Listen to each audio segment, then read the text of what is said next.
சந்தோஷ் மகிழினி இருவரின் பெயரின் அர்த்தமும் ஒன்றாக இருப்பினும் குணங்கள் முற்றிலும் எதிரெதிர் துருவங்கள் போன்றது. இவர்கள் இருவரும் விரும்பாத போதும் உறவாய் இணைய காரணம் என்ன? காண்போம். ஸ்ரீ எழுதிய உனக்குள் நானே நாவல் வழியாக. உனக்குள் நானே promo. So, miss Magizhini, are you ready for this? அவள் தைரியத்தை பரிசோதிக்கும் பார்வை பார்த்து கொண்டே அவள் முன் டேபிள் மீது தெனாவட்டாக ஏறி அமர்ந்தான் சந்தோஷ். ஒரு காலை தரையில் ஊன்றியிருக்க ஒரு கால் அந்தரத்தில் தொங்க என்று அவளை பார்த்தபடி அமர்ந்திருந்தான். எஸ் சார், பட் என்று டைப் அடித்தது அவள் வார்த்தைகள்.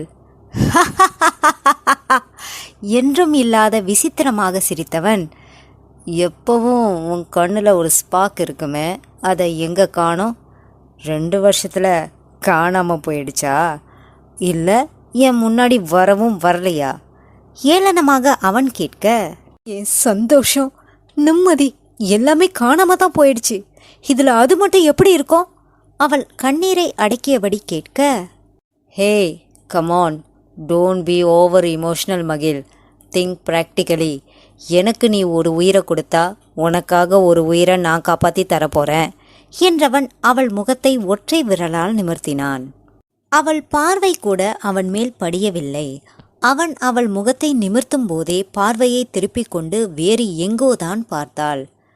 இந்த திமிரும் பிடிவாதமும் தான் எனக்கு உன்கிட்ட பிடிச்சது, அதர்வைஸ் என்று தனக்கு சற்று கீழ் கதிரையில் அமர்ந்திருந்தவள் நெற்றி தொடங்கி கீழே வரை பார்த்தவனை இம்முறை நேருக்கு நேராக பார்த்து எரிக்கும்படி முறைத்தாள் அவள்.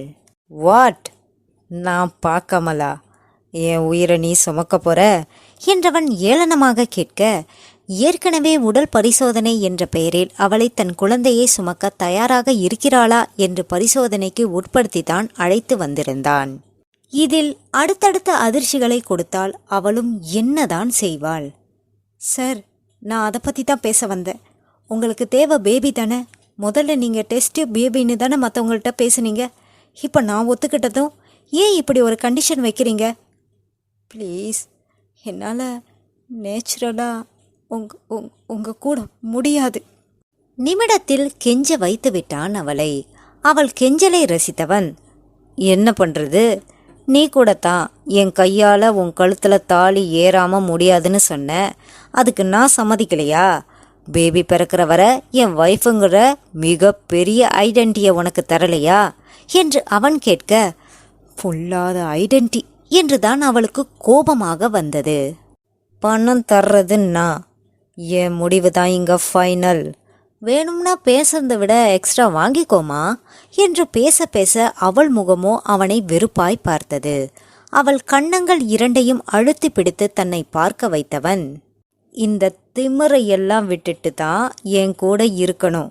மனசில் என் மேலே இருக்கிற கசப்பான எண்ணத்தை எல்லாம் மறந்துட்டு நல்ல மனசோட என்ன உனக்குள்ள ஏற்றுக்கிட்டு தான் இந்த குழந்தை உருவாகணும். புரியுதா? அவன் கேட்க, மறுக்க நினைத்தாலும் தன்னைத்தானே நொந்து கொண்டு அவனிடம் சிறைப்பட்டிருந்த போதும் தலையசைத்தாள்.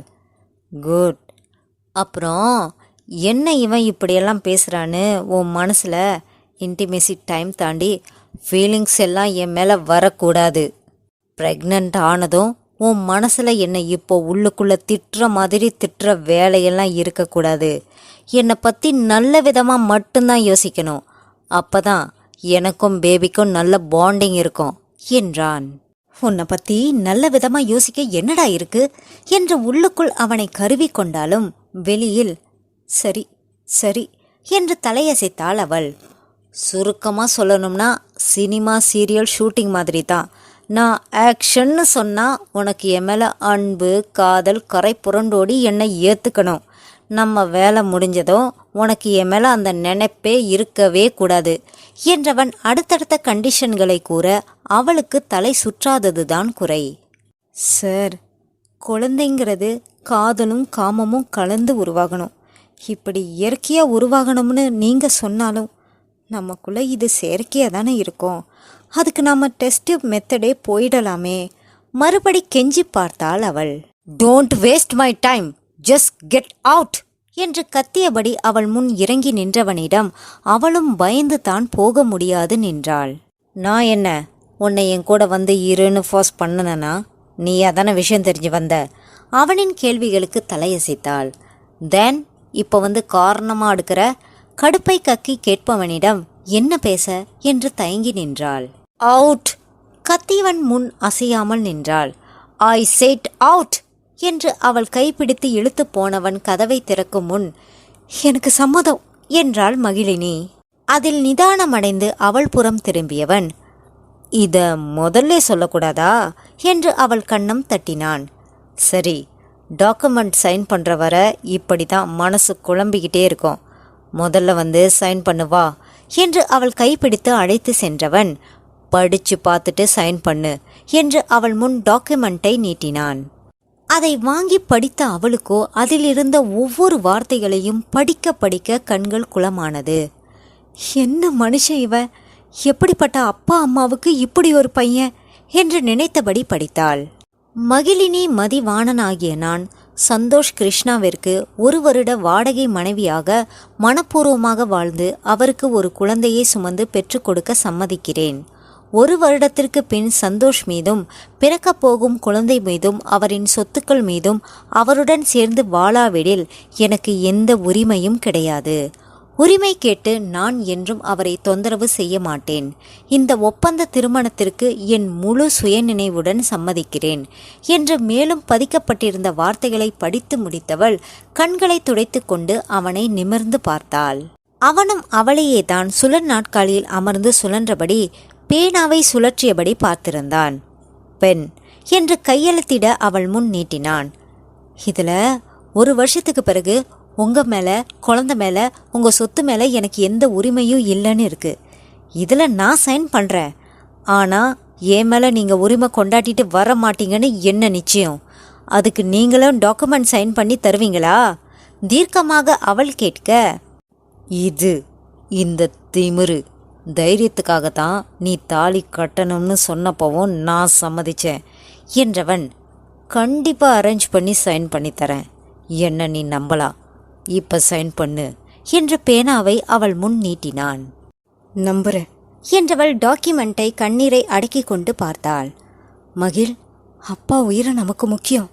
நமக்காக மட்டுமே இத்தனை வருஷம் வாழ்ந்த அந்த உயிரை இவ்வளோ சீக்கிரம் விட முடியாது.